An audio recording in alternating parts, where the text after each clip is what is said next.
Hi, I'm Liv, and today we're going to be talking about all of my book goals and giving you updates.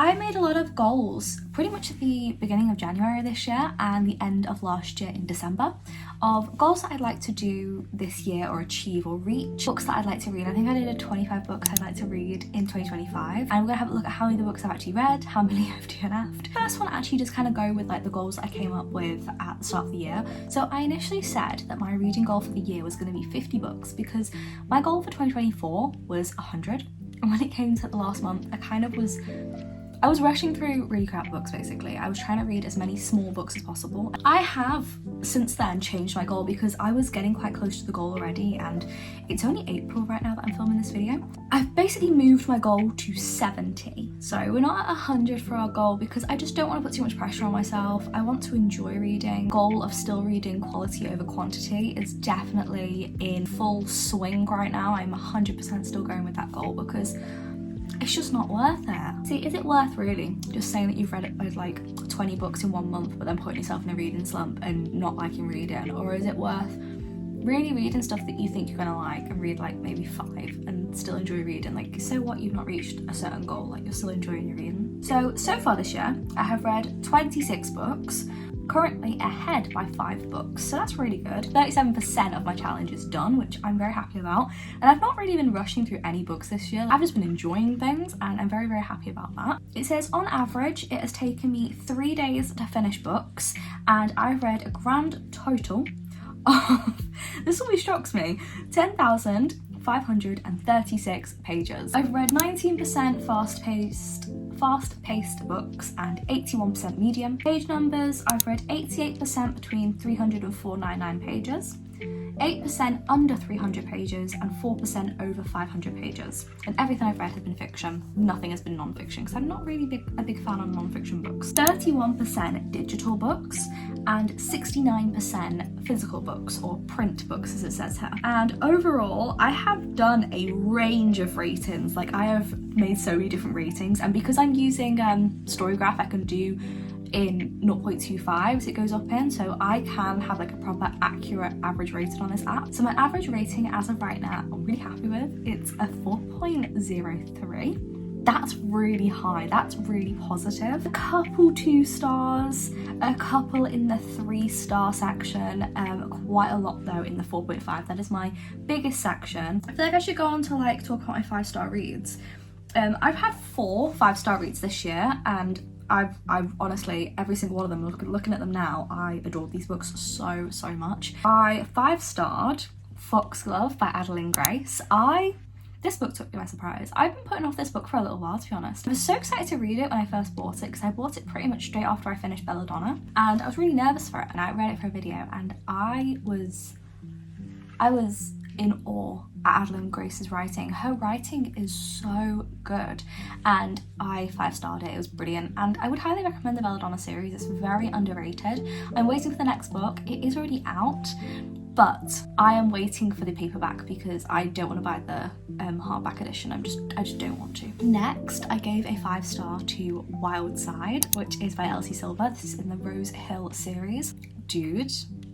Dude, this book was brilliant. I do not care what anyone says, I will die on that hill. This book was just so good. I'm not really like going into detail about what these books are about, but I'm just gonna talk about my opinions and my feelings. I have done videos talking about these books, so go check out some reading vlogs because they'll be there somewhere. It was so good. It had everything that I wanted and more, all the tropes I loved. It had actual like topics I was interested in, like it had wrestling in it, and your girl loves WWE, so I'm not even gonna lie about that. I can't put it into words how good it was, and I always trust Elsie Silver, but you always kind of think, like, is it going to be as good as you're thinking it's going to be? That book was brilliant. It was everything I was waiting for, and the fact that when I got it from the works as well, I got it when it had just come out, so I got a free bookmark with it which says like, pettiness is my love language, and I was like, oh my god, that's me. So I've got that as well, and I was like, what if I don't like the book? I don't have to worry about that because I adore the book. Next, I have Lilac Girls by Martha Hall Kelly.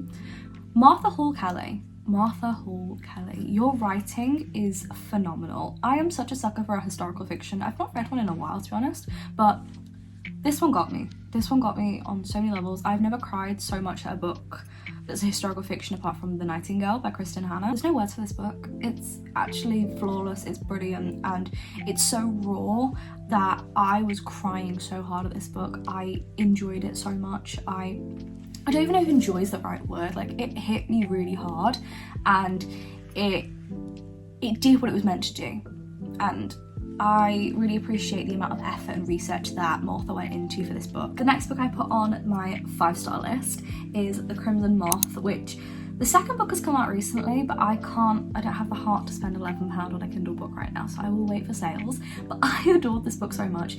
If you're wondering what The Crimson Moth is, you may have heard Heartless Hunter. That's the other version. Same book, just different title for some reason. The one in the UK is Crimson Moth, and this book took me by storm. It was brilliant. If you want like action-packed book that the stakes are so high, like it's actually life or death, I would recommend this in a heartbeat. My heart honestly was in my mouth. I felt so like panicked. I couldn't put this book down because I needed to know what's going to happen to these characters. You really get invested. I also want to say this book is a witch book. I feel like, and now I might be wrong, but I personally have not seen many witch books. Just personally in fantasy, I don't see it much, and when I do see it, it's never really done well. This was a book that was really done well with witches. Like, honestly, it was brilliantly done. And again, another author that I said that I really liked her book, and she commented on my Instagram and was like, I'm so glad you enjoyed it, or like, she was like, oh, thank you for recommending. And I was like, oh my god, like, you fangirl so much when these authors actually comment on your stuff. And I won't lie, I did have a fangirl moment. Those were all the 5 stars I've had this year so far, so I'm going to go on to my goals that I've got here and talk about the ones that I've achieved, what I'm not going to try and achieve, and the things that I have changed. For my reading 25 books, not reading 25 books, 25 books I want to read in 2025 video, I went through it and I looked at all the books that I said in that video, and I have read 8 books out of that video so far.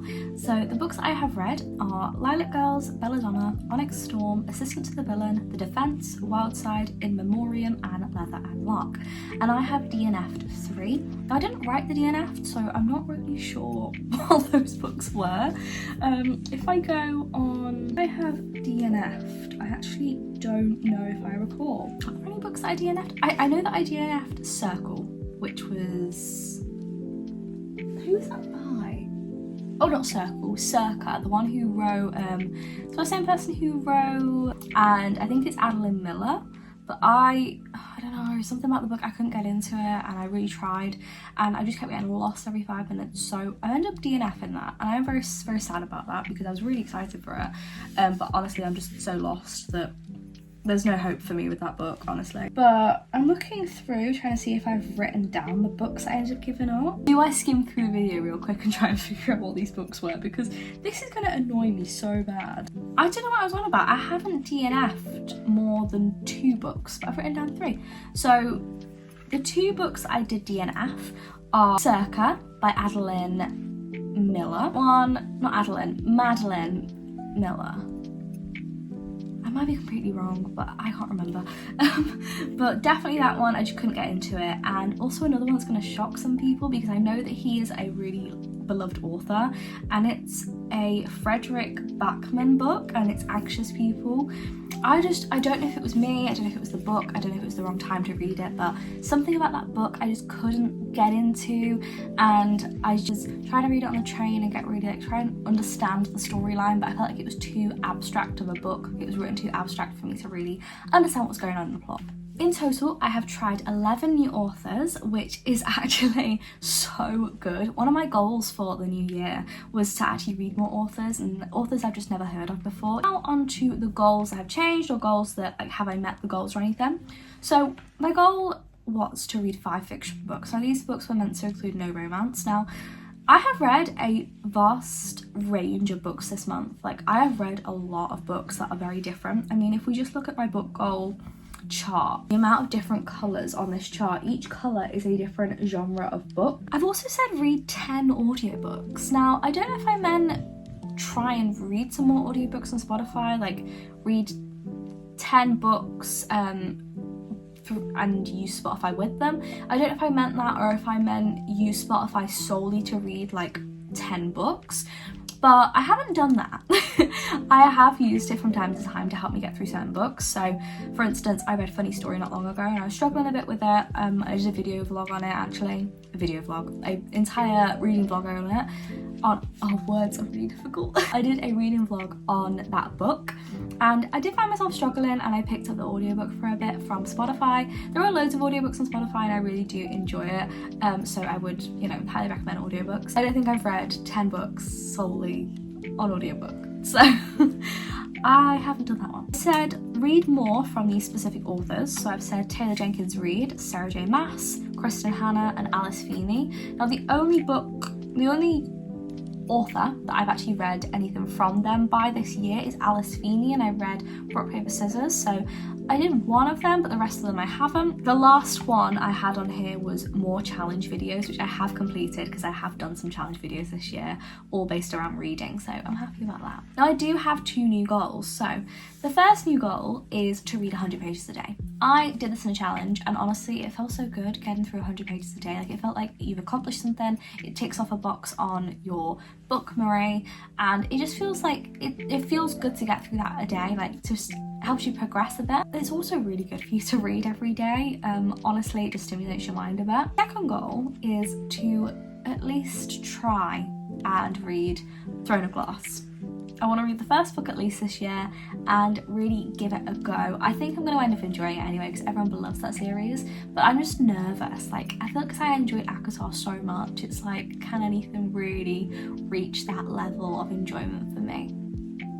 Not sure, but I'm really excited for it, and especially since it's like in the same world as ACOTAR, so I'm very excited for that one, and that is the plan. Thank you guys for watching. I hope you have enjoyed. I'll see you guys soon with another video, and yeah, subscribe, like and do all that stuff, and I'll see you guys pretty soon. Bye.